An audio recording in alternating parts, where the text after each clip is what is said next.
ایک تاجر اپنی دیانتداری اور انتھک محنت سے ایک بہت بڑے ادارے کا مالک بن گیا۔ جب وہ بوڑھا ہو گیا تو اس نے ادارے کے ڈائریکٹرز میں سے کسی ایک کو اپنا کام سونپنے کی بہت دلچسپ ترکیب سوچی۔ اس نے ادارے کے تمام ڈائریکٹرز کا اجلاس طلب کیا اور کہا، میری صحت مجھے زیادہ دیر تک اپنی ذمہ داریاں نبھانے کی اجازت نہیں دیتی، اس لیے میں آپ میں سے کسی کو اپنی ذمہ داریاں سونپنا چاہتا ہوں۔ میں آپ سب کو ایک ایک بیج دوں گا۔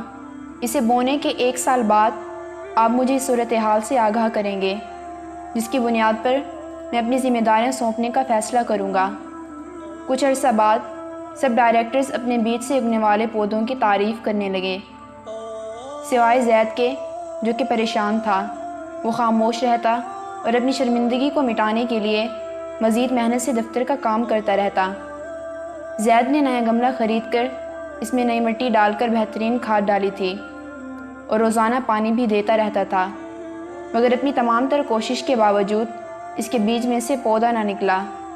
1 سال بعد ادارے کے سربراہ نے پھر سب ڈائریکٹرز کا اجلاس بلایا اور کہا کہ سب وہ گملے لے کر آئیں جس میں انہوں نے بیج بویا تھا۔ سب ڈائریکٹرز خوبصورت پودوں والے گملوں کے ساتھ اجلاس میں پہنچے، مگر زید جس کا بیج اگا ہی نہیں تھا وہ خالی ہاتھ ہی اجلاس میں شامل ہوا اور ادارے کے سربراہ سے دور والی کرسی پر بیٹھ گیا۔ اجلاس شروع ہوا تو سب نے اپنے بیج اور پودے کے ساتھ کی گئی محنت کا حال سنایا، اس امید سے کہ اسے ہی سربراہ بنایا جائے گا۔ سب کی تقاریر سننے کے بعد سربراہ نے کہا کہ ایک آدمی کم لگ رہا ہے۔ اس پر زید کھڑے ہو کر سر جھکائے بولا، جناب، مجھ سے جو کچھ ہو سکا میں نے کیا، مگر میرے والا بیج نہیں اگا۔ اس پر کچھ ساتھی ہنسے اور کچھ نے زید کے ساتھ ہمدردی کا اظہار کیا۔ چائے کے بعد ادارے کے سربراہ نے اعلان کیا کہ آج کے بعد زید ادارے کا سربراہ ہوگا۔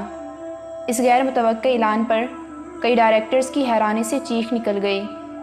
ادارے کے سربراہ نے کہا، اس ادارے کو میں نے بہت محنت اور دیانتداری سے اس مقام پر پہنچایا ہے، اور میرے بعد بھی ایسا ہی آدمی ہونا چاہیے، اور وہ زید ہے جو محنتی ہونے کے ساتھ ساتھ دیانتدار بھی ہے۔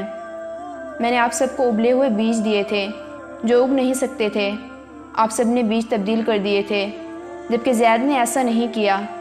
اس طرح ثابت ہوا کہ زید ہی سب سے زیادہ دیانتدار ہے، اور ایک دیانتدار شخص ہی محنت کر کے کمپنی کو مزید ترقی دے سکتا ہے۔